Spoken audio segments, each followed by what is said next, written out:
eneo la Mikese ambayo waziri jana alipita, na katika kupita kwake alielekeza mradi wa utengenezaji wa elimu uanze haraka iwezekanavyo, na tupo hapa kwa ajili ya kutekeleza maagizo ambayo waziri ameelekeza katika TANROADS ya Morogoro.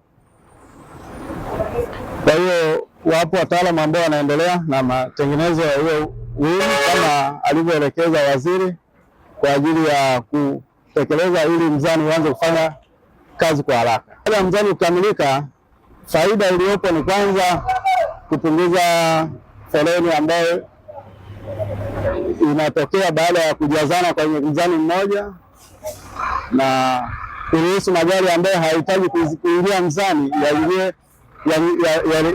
yaendelee na safari kama kawaida. Hii foleni hapa kila mtu anaiona. Nataka kujua sababu yake ili Way in Motion alifanyi kazi ni nini? Yaani wewe niambie ukweli tu, ili kusudi mimi nisimuonee mtu. Sitaki kupata dhambi ya kumuonea mtu. Hao watu wanateseka hawa katika mafoleni kwa sababu ya kitu hiki hapa tu.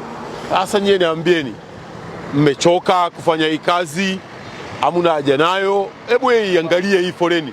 Yaani watu, hili jambo la foleni hapa Mikese limeshaanza kuonekana kuwa ni jambo la kawaida tu, wakati ni jambo kumbe tunaliweza na tunalimudu. Kwa hapa Mikese, changamoto ya mwanzo kabisa ilikuwa ni shida ya hizi sensa ambazo ziko barabarani, imekaa muda mrefu.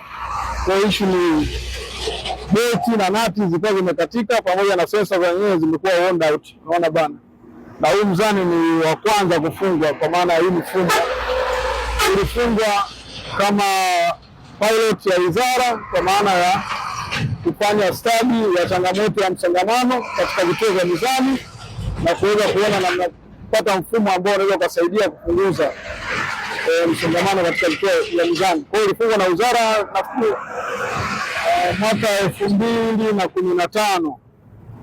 Kwa hiyo kutokea hapa sasa ndio mifumo mingine yote ikaja.